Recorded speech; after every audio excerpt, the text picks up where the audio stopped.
Bienvenue à notre réunion en ligne de l'Église CCH. On est vraiment content que tu sois là ce matin avec nous. Et si tu as des questions, si tu as des besoins de prière, on t'invite à nous écrire à l'adresse qui apparaît en bas de l'écran.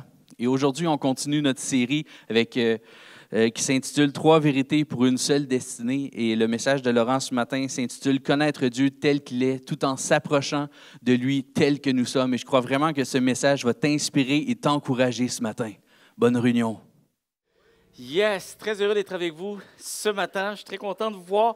Combien sont heureux d'être là ce matin? Yes! Et combien sont prêts à recevoir le cœur de Dieu? Amen? Dieu est désireux de se révéler, de se déverser en chacune de nos vies. Et j'espère que vous le croyez, parce que nous avons besoin d'anticiper la présence de Dieu dans notre vie. C'est comme ça que Dieu se révèle. Amen. Avec notre soif, avec notre recherche. Et je suis très content de pouvoir être là et de pouvoir continuer cette série que nous avons débutée la semaine dernière qui s'intitule « Trois vérités pour une seule destinée ». Et cette série-là fait office de vision. Vision de mon cœur, vision aussi pour l'Église. En fait, ce sont des vérités avec lesquelles nous croyons et nous voulons servir le Seigneur ensemble. Et la semaine dernière, nous avons vu cette vérité qui était celle de la simplicité. Ce matin, j'ai vraiment à cœur de vous partager cette vérité qui est celle de l'authenticité. L'authenticité et une vérité qui ressort et qui fait office vraiment de vision très forte sur mon cœur, c'est de tout simplement être appelé à connaître Dieu tel qu'il est vraiment, tout en s'approchant de lui tel que nous sommes. Connaître Dieu tel qu'il est vraiment. Dieu veut se faire connaître à nous tel qu'il est. Ce que lui est vraiment. Et combien croient que nous avons toutes sortes de conceptions à propos des choses de Dieu. Mais ce qu'on doit réaliser, c'est de saisir le cœur de Dieu tel qu'il est. Qui est Dieu réellement?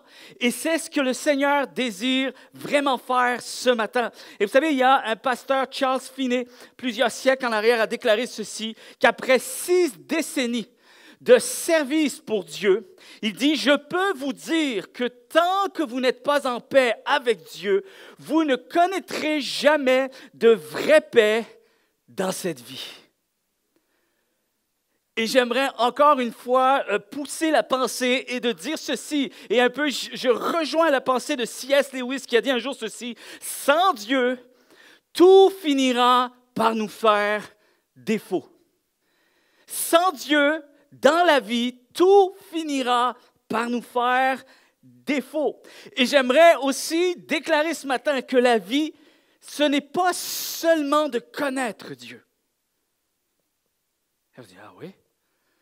La vie, ce n'est pas seulement, chers amis, de connaître Dieu.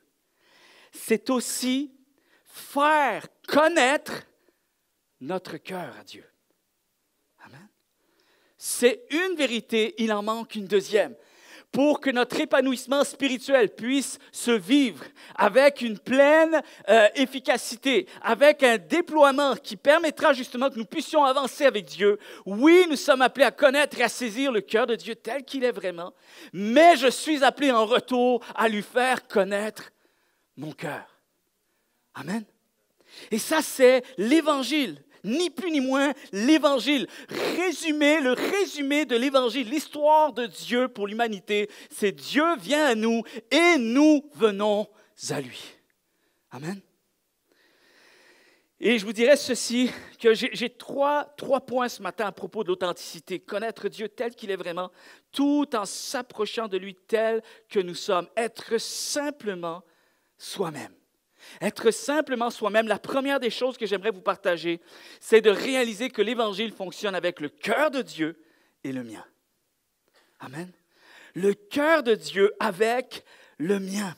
Et c'est comme si, il y a une phrase, et peut-être c'est peut-être simpliste, mais je vais quand même le dire ainsi, c'est connaître le vrai cœur de Dieu et lui faire connaître le vrai moi. Le vrai moi. Et d'avoir une approche des plus authentiques avec Dieu. Pourquoi? Parce que Dieu me connaît anyway. Dieu me connaît par cœur. Et j'aimerais vous dire que le vrai cœur de Dieu avec le vrai moi, l'un ne va pas sans l'autre. Et nous avons besoin d'expérimenter profondément le cœur de Dieu. Amen. Ça, c'est notre besoin. J'ai besoin d'expérimenter profondément le cœur de Dieu. Mais j'aimerais vous dire aussi que Dieu a besoin de connaître notre cœur. Dieu a besoin de notre cœur pour s'investir dans notre vie. Dieu a besoin de notre cœur pour se faire connaître à nous. Dieu a besoin de notre cœur pour venir, pour se déployer, pour répondre aux besoins de notre vie. Amen. Il a besoin de notre cœur. Il cherche notre cœur. Il appelle notre cœur. Car l'Évangile, c'est une question de cœur. Quelqu'un devrait dire Amen. L'Évangile, c'est une question de cœur. Vous savez, il y a plusieurs années, mes enfants étaient plus petits et mes deux garçons, j'avais un de mes garçons avec moi, je m'en vais faire l'épicerie, OK? Et on sort de l'épicerie, on sort du magasin et je cherche la voiture, je vois la voiture, je prends mes sacs d'épicerie, je mets à l'intérieur de la voiture, je dis à mon fils, OK, William, on rentre dans la voiture. Il rentre. On ouvre les portes, je rentre à l'intérieur et moi, je m'aperçois de rien. Mais mon fils, il est là, il dit « Wow, papa, c'est spécial, la voiture est propre. » Il me dit ça, tu sais, la voiture est propre. Tu ne trouves pas que ça sent bon, ça sent meilleur que tantôt? Je dis « Oui, en effet. » Et tout d'un coup, il m'allume quelque chose. Puis je dis « Oui, en effet, c'est vrai qu'elle est donc bien propre et tout ça. » Et je regarde et on s'aperçoit qu'on n'est pas dans notre voiture. Je suis dans une voiture qui n'est pas la mienne. Et là, toute une histoire. Et là, je sens, tout d'un coup, j'ai rien fait. Je n'ai pas voulu rentrer par effraction. J'ai rien fait. Moi, je suis innocemment, je suis rentré dans la voiture, mais je sors comme un coupable. Puis ça, c'est spécial. Et là, je dis, William, sors de la voiture tout de suite. Cache-toi. Quand tu sors, baisse-toi. Et là, je sors, je prends mes sacs d'épicerie, on ferme la voiture. Et là, on regarde. OK, cours. Et on court avec les sacs d'épicerie. Finalement, je cherche, mais elle est où? Elle était juste 3 voitures plus loin. C'était la même. De l'extérieur, c'était la même. Mais à l'intérieur, ce n'est pas mon char. Ce n'est pas ma voiture. Et c'est drôle parce que mon fils me dit, ça aurait été bien que ça soit la nôtre. Elle était plus belle, en meilleur état. Elle était plus agréable, plus confortable. C'était plus parfait. Mais ce n'était pas la nôtre. Mes clés à moi ne pouvaient rien faire avec ce char. J'aurais pas pu démarrer quoi que ce soit. J'aurais pas pu me rendre nulle part avec ce char parce qu'il n'est pas le mien. Et j'aimerais vous dire que la meilleure des choses à faire avec Dieu, ce n'est pas de se comparer, ce n'est pas d'essayer de regarder à ce que d'autres possèdent. J'aimerais ce que d'autres possèdent. Ça serait bien que je puisse ressembler à d'autres personnes. Il me semble que c'est mieux, c'est plus profitable, c'est plus parfait, c'est en meilleur état. Mais la meilleure des relations à vivre avec Dieu, c'est lorsque je lui offre mon cœur tel qu'il est. Et c'est cela qui préoccupe surtout le cœur de Dieu. Amen. Je veux apprendre à marcher avec Dieu, avec mon cœur. Car c'est ce qu'il désire pour moi. Et il y a un verset qui se trouve dans le livre des Proverbes, au chapitre 4, au verset 23. Et ça dit, « Garde ton cœur plus que toute autre chose, car de lui viennent les sources de la vie. » Et lorsqu'on prend le temps d'étudier le mot venir, car de lui viennent. Les sources de la vie qui viennent, on pourrait le traduire comme si les sources de la vie vont prendre le chemin. Quel chemin? Les sources de la vie vont prendre le chemin de ton cœur. Les sources que Dieu va faire découler dans ta vie vont devoir passer par ton cœur. Les plus grandes bénédictions que Dieu veut déployés dans ta vie vont passer par ton cœur. Amen. Et c'est pour ça que c'est comme le cœur, c'est la tour de contrôle. C'est ce qui me préoccupe le plus. C'est ce que je veux prendre soin au plus haut point. Peu importe ce que j'ai, ce que je n'ai pas, ce que j'aimerais avoir d'un point de vue extérieur, ce qui est important, c'est que mon cœur reste en santé pour Dieu. Amen. Et quelqu'un a dit un jour ceci, qu'il est plus tragique d'être incrédule que d'être imparfait. Avec Dieu, il est plus tragique d'être incrédule que d'être imparfait. Pourquoi? Tout simplement, il faut que nous réalisions que Dieu, lui, est plus préoccupé par notre foi que par notre perfection. Amen. Alors, j'ai besoin d'apprendre à marcher avec Dieu de tout mon cœur. Je veux saisir son cœur et pour ça, j'ai besoin de lui offrir le mien. Et ça, c'est la chose à laquelle nous sommes appelés à vivre tous ensemble. La deuxième des choses ce matin, c'est l'authenticité. L'authenticité. L'appel à venir devant Dieu tel que je suis, chers amis, c'est l'initiative de Dieu. Amen. C'est l'initiative de Dieu. Pourquoi nous pouvons venir à lui avec authenticité? Tout simplement parce que c'est lui qui a initié la relation entre lui et nous. C'est lui qui l'a voulu avant nous. Et c'est lui qui a tout fait pour que nous puissions l'avoir. Est-ce qu'on réalise ce matin? Que le fait que je peux expérimenter Dieu ce matin, c'est son initiative, c'est son désir, c'est son souhait, c'est son plan, c'est sa volonté, c'est tout ce qu'il a mis en place pour que cette bénédiction puisse se vivre. Amen. C'est lui qui est au cœur de notre relation. Il est le premier. Il est celui qui a devancé toutes choses. Il a préparé les choses. L'authenticité, c'est l'initiative de Dieu. C'est son désir, c'est son souhait, c'est son plan. C'est son invitation, chers amis. Nous ne faisons que répondre à son invitation. Il veut nous aimer et je réponds à cet amour. Amen. C'est son cœur. Dieu est amour. Quelqu'un devrait dire ce matin, Dieu m'aime. Est-ce qu'on peut le dire ensemble? Encore une fois, Dieu m'aime. Vous savez, des fois, David était tellement dans des zones de turbulence dans sa vie. Il y avait toutes sortes de situations, d'événements qui se produisaient dans sa vie qui n'étaient pas toujours faciles à vivre, que parfois, il devait faire taire ses émotions, ses sentiments, et il devait rappeler à son âme qui était Dieu pour lui. Mon âme, réjouis-toi en l'Éternel. Et ce matin, c'est peut-être aussi un exercice qu'on a besoin de faire. Peut-être pour certaines personnes, c'est tout nouveau. Et d'autres, peut-être vous devez persévérer dans cet exercice. Je ne veux pas laisser parler mes émotions, mes sentiments, mais je veux dire à mon âme, Dieu t'aime. Amen. Dieu t'aime. Je vais vous poser une question ce matin. Il y a deux choix possibles. Et c'est à savoir ce que l'on pense, ce que l'on croit. Vous savez qu'on ne va jamais plus loin que ce que l'on croit. On finit par devenir ce que l'on croit. On finit par devenir le produit de nos pensées, de nos réflexions. Les psychologues sont unanimes là-dessus. Et l'histoire de l'humanité l'a prouvé. Tu ne peux pas aller plus loin que ce que tu désires, que ce que tu nourris, que ce que tu alimentes en toi comme conception, comme croyance.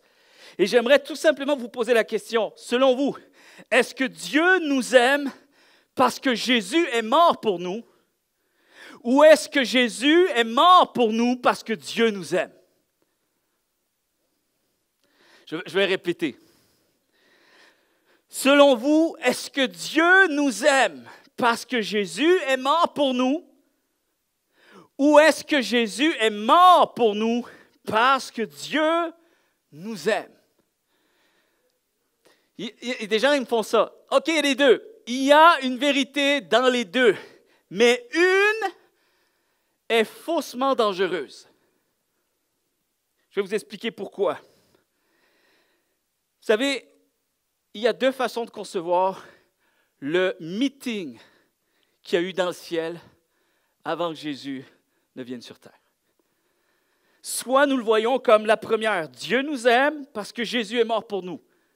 c'est un peu au scénario théâtral. Imaginez-moi, je m'imagine, j'aime bien faire ça, ok? J'ai quand même une personnalité assez colorée. Et lorsque je lis les Saintes Écritures, j'aime imaginer un peu comment ça aurait pu se produire dans le ciel.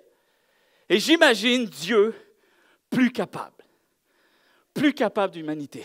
Il est tellement parfait que face à une humanité aussi imparfaite, il a demandé à Jésus, descends, s'il te plaît, avant que je les anéantisse tous.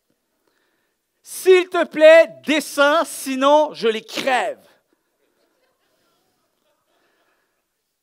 On peut le voir comme ça, et beaucoup le voient comme ça. Peut-être qu'on ne le dit pas, peut-être qu'on ne se l'avoue pas, mais nos attitudes de vie, notre cheminement avec Dieu peut-être nous montrer qu'il s'agit de ce scénario-là. Et je préfère, chers amis, concevoir le scénario où est-ce que Dieu a parlé avec son Fils et a dit ceci, « Fils, il va falloir que je t'envoie parce que je les aime trop. » Parce que si on ne fait pas quelque chose, ils n'y arriveront pas. Et mon cœur saigne de les voir souffrir. Et vous savez, le plus beau dans tout ça, c'est que Jésus n'a pas dit, « OK, je vais y aller, Père. » Non, Jésus a répondu, « Non, tu ne m'enverras pas. Je vais y aller de mon plein gré. » Parce que Jésus était aussi Dieu. Le cœur de Dieu, chers amis, nous aime. C'est pour ça qu'il nous a sauvés. Jésus n'est pas venu pour nous défendre de la colère de Dieu, pour nous arracher à Dieu, comme si c'est Dieu le méchant dans l'histoire. Je m'apprête à les anéantir. Non, OK, calme-toi, va te prendre un café, je descends, je règle et on voit après. Non, ce n'est pas ça le scénario. Le scénario, c'est le cœur de Dieu qui nous aime d'un amour fou. Amen. D'un amour fou. Et c'est vrai, il y a une part de vérité, chers amis, c'est que Dieu est parfaitement saint et nous ne le sommes pas. Ça, c'est une vérité. Nous étions des pécheurs qui méritaient d'être éternellement séparés de Dieu. Combien le croient? Notre seule espérance, chers amis, c'est la justice que Jésus nous donne par le moyen de l'œuvre de la croix. Et il y a une part de vérité dans les deux déclarations que j'ai mentionnées. Mais il y a surtout, c'est la base du christianisme, il y a d'un point de vue relationnel un Dieu qui ne nous tolère pas. Il nous aime. Il n'est pas là à essayer de nous tolérer. « Ah, je vais essayer d'être un petit peu plus patient. » Non, Dieu nous aime. Il nous poursuit par son immense amour depuis près de 6000 ans maintenant. Vous êtes là? Il nous poursuit par son amour. Il nous cherche. Il nous appelle. Il nous veut. Et il a prouvé qu'il nous voulait. Amen. Il l'a prouvé. Il embrasse la personne que nous sommes. La Bible dit que nous avons à ses yeux une valeur inestimable. Une valeur inestimable. Nous sommes comme la prunelle de ses yeux. Et il y a quelqu'un un jour qui a dit ceci, c'est comme si Dieu nous disait, écoutez bien ceci, c'est très touchant, c'est comme si Dieu nous disait, regarde-toi dans mes yeux et tu vas voir à quel point tu es sublime.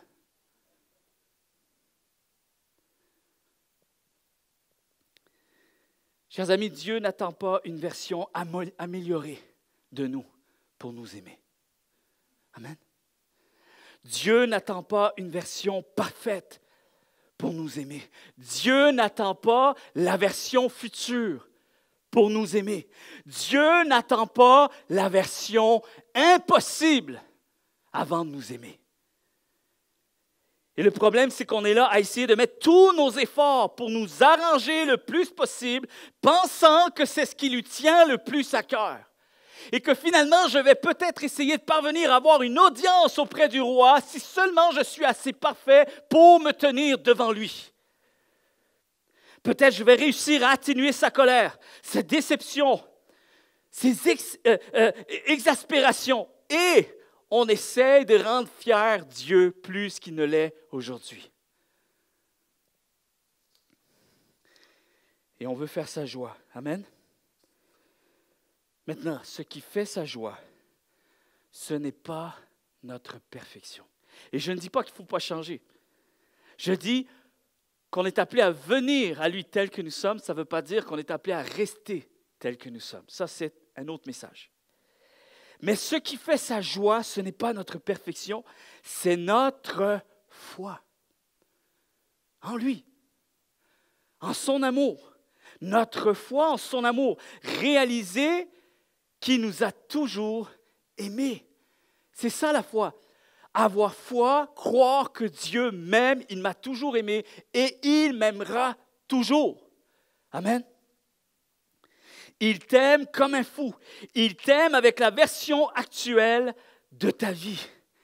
Tu vis parce qu'il t'aime. Est-ce que tu savais ça? Tu vis parce qu'il t'aime. Tu vis parce que tu es entièrement aimé, parfaitement aimé, pleinement aimé. Tu es résolument aimé. Et c'est cette révélation que nous recevons à travers l'Évangile. C'est pour ça que nous disons qu'il s'agit là d'une bonne nouvelle. Une bonne nouvelle. Amen. Combien croient que Dieu connaît notre imperfection? Il travaille autour de notre imperfection depuis toujours. Son plan s'est construit à cause de notre imperfection. S'il y avait des chances pour nous de pouvoir s'en sortir, Jésus ne serait pas venu. Notre imperfection avec sa perfection, c'est ça l'Évangile. Amen. Il y a une histoire. Il y a quelques années, il y a des étudiants ingénieurs là, qui construisent des pièces d'avion qui se sont fait offrir des billets d'avion gratuits pour partir en vacances avec leurs professeurs. Ils étaient tout heureux. Et la journée fatidique, ils arrivent, ils rentrent dans l'avion, ils s'assoient tranquillement et tout ça. Et là, il y a une voix à l'intercom, tu sais, comme au micro, qui dit « Chers étudiants, très content de pouvoir vous avoir avec nous. Vous allez avoir le privilège de voler à bord d'un avion que vous avez vous-même construit. » Et à ce moment de l'histoire, les gens pensaient que c'était une blague et tout ça. Finalement, pour se faire savoir que ce n'était pas une blague. Tous les étudiants sont partis en courant.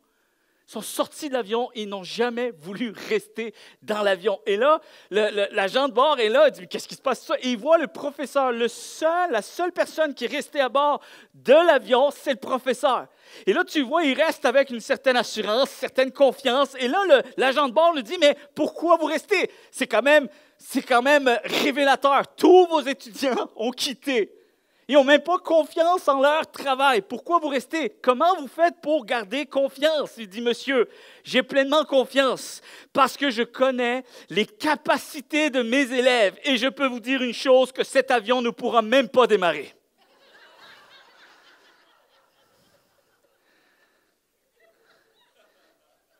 Il sait que cet avion ne décollera jamais. Chers amis, Dieu a envoyé son Fils Jésus-Christ parce qu'il savait que nous ne serions jamais en mesure de décoller par nous-mêmes. Amen. Il faut qu'on y aille, Fils. Sinon, ça n'avancera jamais. La trajectoire qu'ils prennent, c'est la perdition. Et mon cœur saigne de savoir qu'ils sont perdus. On va les sauver ensemble. Amen. Romains chapitre 8, verset 5. Je vais vous lire ce passage. J'ai choisi des mots. Je ne choisis pas les mots, je n'invente pas les mots. Je prends plusieurs autres versions, traductions, commentaires, et je me suis mis à concocter une nouvelle version de Romains chapitre 5, verset 8. Voici ce que ça dit. Dieu nous a aimés alors que nous nous fichions de son existence. Dieu a prouvé son amour en ce qu'il nous a aimés alors que nous nous fichions de son existence. Alors combien son amour pour nous est-il plus certain maintenant que nous sommes désireux de le connaître et de vivre pour lui. Quelqu'un devrait dire Amen. Avant, je ne le cherchais pas et il m'a aimé si parfaitement.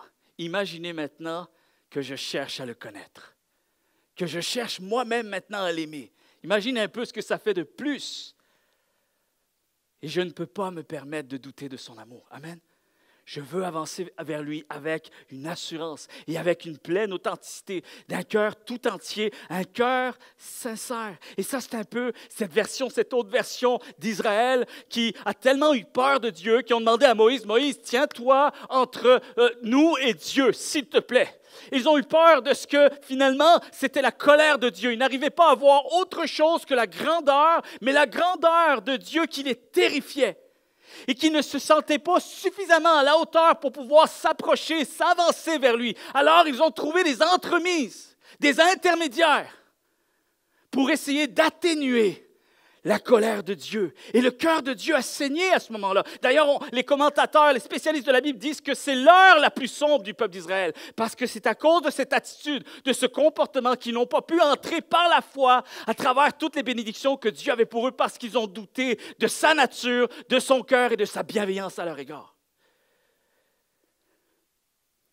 Alors on suit Dieu par toutes sortes d'autres entremises. Parle-nous, mais que Dieu ne nous parle pas directement. Ils avaient peur, se sentaient indignes, angoissés, dans l'incertitude. Ça, c'est un peu comme un sacrificateur qui devait, à quelques fois dans l'année, rentrer dans le lieu saint, le lieu très saint. On attachait ses pieds par une corde. On n'est pas sûr qu'il va toffer. Ça se peut que finalement, il ne soit pas en règle, il arrive, il meurt. Et personne ne peut rentrer parce que personne n'est parfait. Alors on va devoir le tirer vers nous comme un corps mort. C'est symbolique, chers amis. C'est symbolique. On a besoin de réaliser que notre approche avec Dieu n'était pas celle-ci. Amen. Dieu a fait l'œuvre. Toute l'œuvre accomplie à la croix en Jésus-Christ, c'était justement pour que nous puissions avoir cette liberté de venir devant lui d'un cœur tout entier. Amen. D'un cœur tout entier. C'est terrible de marcher dans les choses de Dieu sans jamais savoir. C'est terrible. Je ne crois pas à ce genre de Dieu. Je ne connais pas ce Dieu-là. C'est terrible de marcher avec Dieu toujours avec crainte. Je ne connais pas ce Dieu-là. C'est terrible de marcher avec Dieu et de se sentir continuellement disqualifié. Je ne connais pas ce Dieu-là. C'est terrible, chers amis, de ne pas savoir si je suis béni ou je suis chanceux. Je ne sais plus.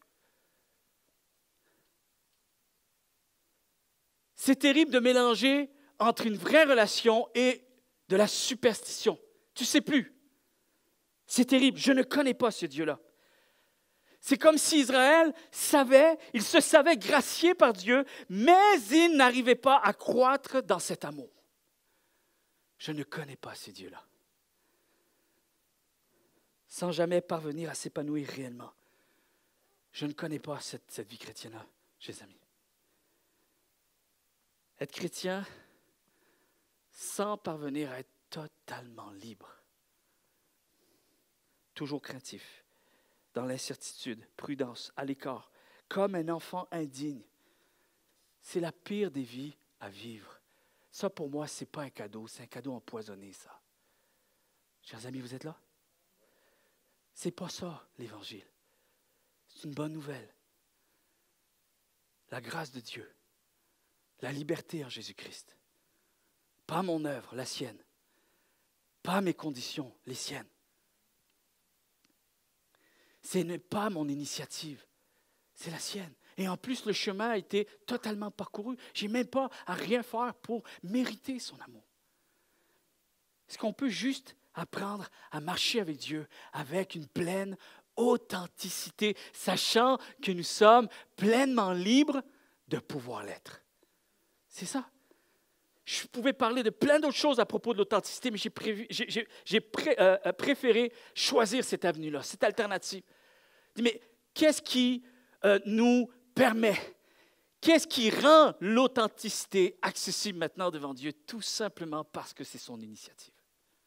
C'est lui qui l'a bien voulu. Et c'est lui qui nous le demande aujourd'hui. On n'est pas des enfants déshérités, chers amis. Et la pire des choses, c'est d'être un enfant de Dieu en observant le palais seulement de loin. Jean 3,16 nous dit ceci. Dieu a tant aimé le monde qu'il a donné son Fils unique, afin que quiconque croit en lui ne périsse point, mais qu'il ait la vie éternelle. Alors, Jésus est mort pour moi parce que Dieu m'aime. Amen. Dieu m'aime. Et il m'aime, c'est un véritable amour. Je viens à lui. Je vis mon authenticité avec Dieu par amour et non pas sous la contrainte d'une tolérance. Est-ce que vous êtes là ce matin? Je ne viens pas à Dieu sous la contrainte d'une tolérance. Je viens parce qu'il y a eu une initiative divine et non pas une contrainte de condition. Je viens à lui avec authenticité. Je peux venir à lui avec authenticité parce qu'il s'est offert à moi de son plein gré. Il n'a pas été forcé de le faire. Je viens à lui avec authenticité parce que je viens puiser dans le don gratuit de Dieu pour ma vie. Quelqu'un devrait dire Amen. Je viens à lui pour être sauvé et non pas pour être condamné. Je viens à lui pour être accepté et non pas pour être trié. Comme un élément de sélection. Dieu va faire, attends 2 minutes, reste là, on va t'observer, on va essayer de voir si tu es sélectionnable. Triage, suffisance, qualifiable. Non, je viens à lui parce que tout a été accompli. Tout a été payé. Il ne nous reste plus, chers amis, qu'à y entrer dans cet amour et se laisser conduire par cet amour qui est parfait et infiniment grand. Et un jour, un homme est allé voir un collègue de travail qui était chrétien, ce collègue-là, et il était tellement curieux de voir sa vie, de voir ses réactions, de voir toujours ses attitudes, toujours de bonne humeur, toujours en train de faire la bonne chose. Tu sais, il y a comme rien ne semble l'atteindre. Et cet homme-là est allé le voir et dit, excuse-moi, mais est-ce que tu vis des choses difficiles? Est-ce que ça t'arrive parfois de vivre des choses difficiles dans ta vie? Il dit, oui, bien sûr, absolument, très souvent. Il dit, mais on a l'impression que rien ne t'attend. Et là, le gars savait qu'il était chrétien, alors ils ont une discussion un peu qui penchait avec ce sujet-là. Et là, il dit, mais est-ce que la foi, c'est de toujours tout maîtriser? Est-ce que c'est ça que la foi réussit à faire? Et là, l'homme a pris vraiment le temps de lui expliquer, non, oh, attends une minute, non, la foi ne fait pas de moi quelqu'un qui n'est plus atteint par quoi que ce soit. La foi, ça n'a rien à voir avec moi. Et là, il dit ceci, si tu savais, mon ami, à quel point je suis fragile, à quel point j'ai des luttes, à quel point je combats des doutes et toutes sortes d'incertitudes dans ma vie. Et tu ne peux même pas imaginer à quel point je tremble souvent au-devant de certaines circonstances. Mais il répond ceci, mais je peux te garantir une chose, que le rocher sur lequel je me tiens, lui, ne tremble pas. Amen. La foi, il n'est pas question de moi, il est question de lui. Ça a un rapport avec Jésus-Christ. Amen. Avec son cœur, sa grâce, ses attributs, sa nature. Et il fait de moi maintenant son bénéficiaire. Il fait de nous des bénéficiaires de sa nature divine. En d'autres termes, il ouvre le chemin et il nous invite à y entrer. Avec foi, bien sûr. Et j'aimerais terminer avec ce 3e point, il est question de mon cœur. Répondre avec mon cœur. Amen. Nous parlons de l'initiative du cœur de Dieu. Maintenant, nous devons savoir comment je réponds au cœur de Dieu avec mon cœur. Et le passage que j'aimerais vous lire, c'est dans Matthieu chapitre 22, verset 37. Il est dit, « Aime le Seigneur de tout ton cœur, de toute ton âme et de toute ta pensée. » Si vous prenez le temps d'étudier le contexte de ce chapitre, vous allez vous apercevoir qu'il y a toutes sortes de personnes qui viennent à Jésus-Christ avec toutes sortes de questions. Il y a des gens qui viennent avec une attitude un peu malicieuse, qui viennent avec des questions pièges, puis il y en a d'autres qui viennent avec des questions vraiment sincères. Mais toutes ces questions relèvent à savoir comment on fait pour être accepté de Dieu. En gros, c'est ça. Comment je fais pour savoir si je suis sur le bon chemin? Et c'est en fonction de ce que l'on fait, est-ce qu'on est correct? Où est-ce qu'on se situe en faisant ceci? Et un homme est dans telle situation, une personne fait cela. Et là, ils essayent de voir un peu où en est le cœur de Dieu à travers tout ce qu'on fait. Et il y a une personne qui lui demande, c'est quoi le plus grand commandement à suivre à propos du cœur de Dieu? Et Jésus va répondre cette phrase en disant, aime le Seigneur de tout ton cœur, de toute ton âme et de toute ta pensée. Et même sur cette vérité, nous sommes appelés à aimer les autres tels que Dieu nous a aimés nous. Et c'est fou comment une phrase résume tout ce on est appelé à expérimenter devant Dieu. Et le mot « penser » ici veut dire intelligence. Je ne sais pas si vous le saviez, mais dans d'autres versions, c'est le mot intelligence. Aime le Seigneur de tout ton cœur, de toute ton âme et de toute ton intelligence. Il y a même l'aspect de la force là-dedans. Et ici, c'est question de savoir. C'est ce que l'on sait. Aime Dieu avec ce que tu sais. Vous remarquez comment déjà on est un petit peu plus situé. Je ne sais pas pour vous, mais nous devons réaliser à quel point il y a quelque chose de libérateur là-dedans. Dieu nous prend là où nous sommes. Amen. Le jour où nous choisissons de chercher Dieu, ça commence là où nous sommes. La course ne commencera pas plus tard. Ben, prépare-toi. Sache un peu plus sur moi. Prends le temps de te préparer parce que la course va être raide, va être quelque chose. Donc, c'est mieux de te préparer, on commencera plus tard. Non, on commence là où tu es aujourd'hui. Qu'est-ce qu'on a entre nos mains? Un jeune homme arrive, 5 pains et 2 poissons. OK, je suis preneur. On commence avec ça. Quand il s'adresse à Gédéon, Gédéon est là, il dit, je n'ai pas ce qu'il faut pour te servir. Voyons donc, l'appel est beaucoup plus grand que ce que j'estime être représenté dans tout ça. Et Dieu va lui dire, va avec cette force que tu as. Je suis preneur, ce que tu es aujourd'hui, on part avec ça. Dieu n'a pas demandé un Gédéon parfait. Amen. Il n'a pas demandé un Gédéon imaginaire. Il n'a pas demandé, exigé le Gédéon du futur. Dieu ne lui a mis aucune pression de ce genre. Il ne lui a pas demandé d'être le Gédéon qu'il n'était pas. Ça va? Il n'a pas exigé que tout soit parfait. Et Dieu n'a pas semblé être troublé ou désemparé par tout ce qu'il y avait encore à accomplir. Il y a peut-être beaucoup de chemin en avant, mais Dieu se réjouit de ce qu'il y a aujourd'hui. Amen. Dieu n'a pas exigé de Gédéon qu'il s'occupe tout seul de tous les détails. Et ce qui est beau dans tout ça, c'est que Gédéon n'a pas essayé de faire grossir les chiffres. Amen. Tous ceux et celles qui se sont abandonnés au Seigneur, qui ont été utilisés grandement, Dieu s'est glorifié à travers leur vie. Prenez le temps d'étudier les Saintes Écritures, regardez les récits et vous allez vous apercevoir que ce sont des gens qui ont compris qu'il était préférable de se présenter devant Dieu tel que nous sommes et laissons-le s'occuper du reste. Et Dieu fait des grandes choses, sans chercher à exagérer les faits ou la réalité. Chers amis, si réussir avait dépendu de nous, nous serions encore loin de Dieu. Amen. Et je vais vous lire un passage dans Colossiens chapitre 2 au verset 6. Le passage ici dit ceci. Ainsi, comme vous avez reçu le Christ, Jésus, le Seigneur, marchez maintenant en lui. C'est quelque chose de tellement simple que ça en est même désarmant.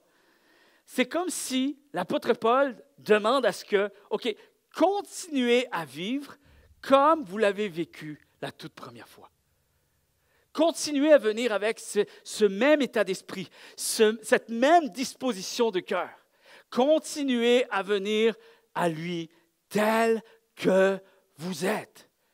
Vous l'avez vécu ainsi autrefois, vivez-le ainsi encore aujourd'hui. Soyez unis à lui. Plongez vos racines actuelles, ce que vous avez aujourd'hui, pas ce que vous n'avez pas, pas ce que vous aimeriez avoir. Prenez ce que vous avez et offrez-lui tout ce que vous avez aujourd'hui.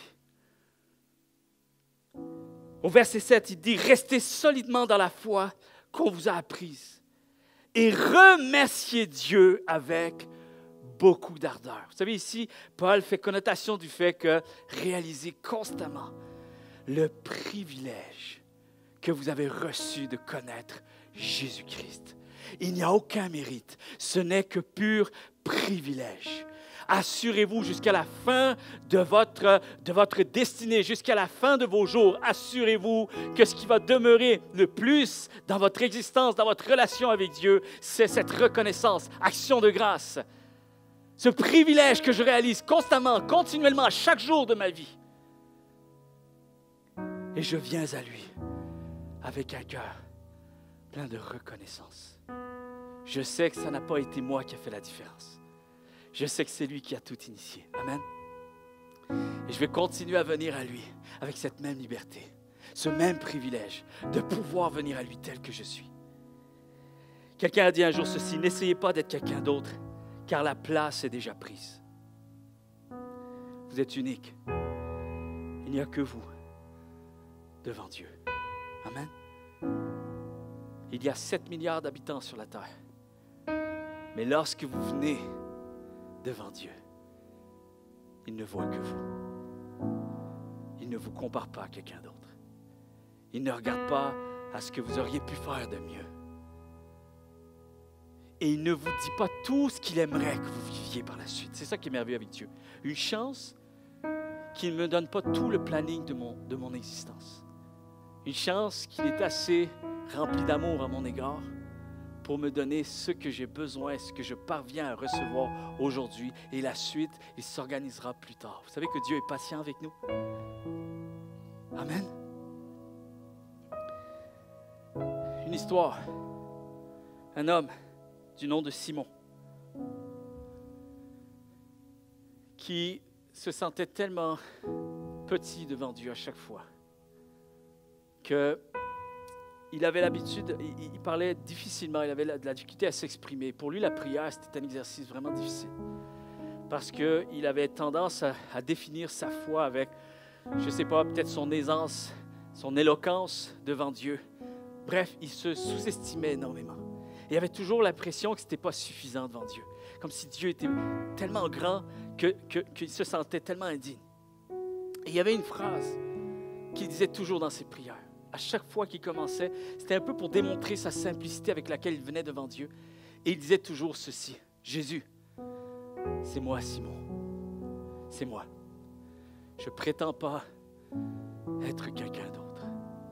Jésus, c'est moi Simon. » Et à chaque fois qu'il avait une demande à faire à Dieu, chaque fois qu'il venait avec des requêtes, avec des prières, des fois avec des élans d'adoration, c'était toujours la même phrase. Il commençait ses prières en disant, « Jésus, c'est moi Simon. » Avec simplicité. Et ça reflétait toute son humilité en quelque sorte. Toute sa vulnérabilité. Il la présentait devant Dieu avec cette simple phrase. « Je vais te demander quelque chose, mais Seigneur, n'oublie pas, c'est moi. C'est moi, Simon. » Et cet homme, un jour, a eu un grave accident. Il est tombé dans le coma. Et ce coma a duré pendant plusieurs semaines, plusieurs mois. Je ne me souviens plus trop des détails, mais c'était quand même une période assez prolongée. Et toute sa famille est autour. Et elle pleure et s'inquiète et se demande qu'est-ce qui va arriver avec cette situation. Et Simon se réveille un jour, sans aucune séquelle. Et pour lui, ça a eu l'effet de quelques secondes.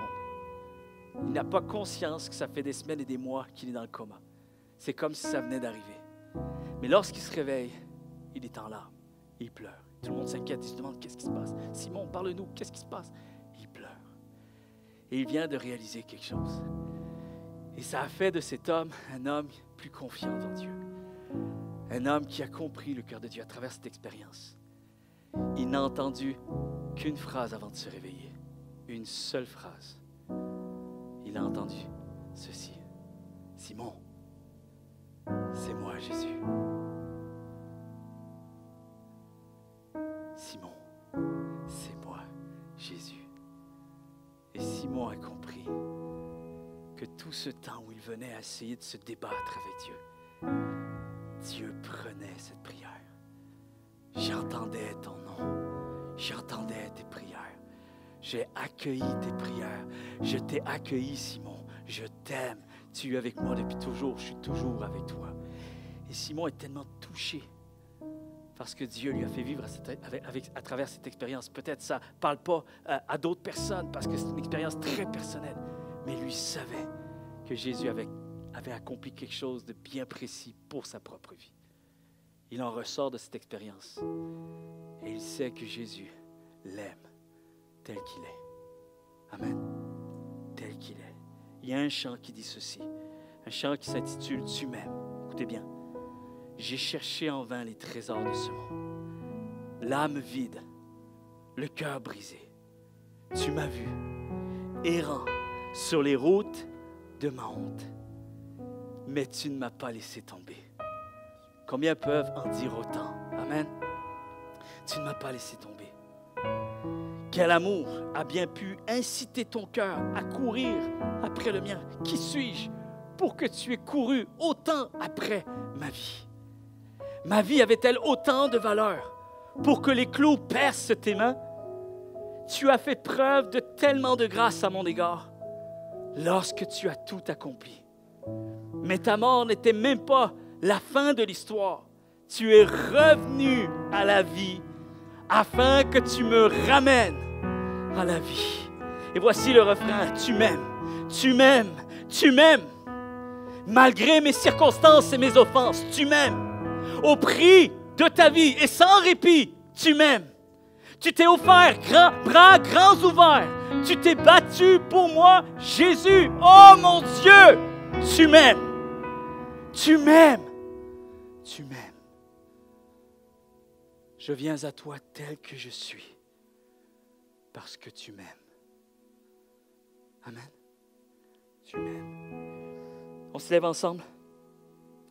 Et j'aimerais que vous disiez 3 phrases. Et on entre dans un chant de louange d'adoration. 3 phrases. C'est bien ceci. On va le dire ensemble. Est-ce qu'on est prêt? 3 phrases qui fait office de prière ce matin. Et on va rentrer dans la présence de Dieu, dans l'adoration de tout notre cœur. On déclare ensemble ce matin. Je viens à toi car tu m'aimes. Dites-le après moi. Je viens à toi, Seigneur, parce que tu m'aimes. Je viens tel que je suis parce que tu m'aimes. Laissez-moi entendre des voix ce matin. Je viens à toi parce que tu m'aimes. Je viens tel que je suis parce que tu m'aimes. Jésus, Jésus, c'est moi. Me voici. On va chanter ensemble. Alléluia.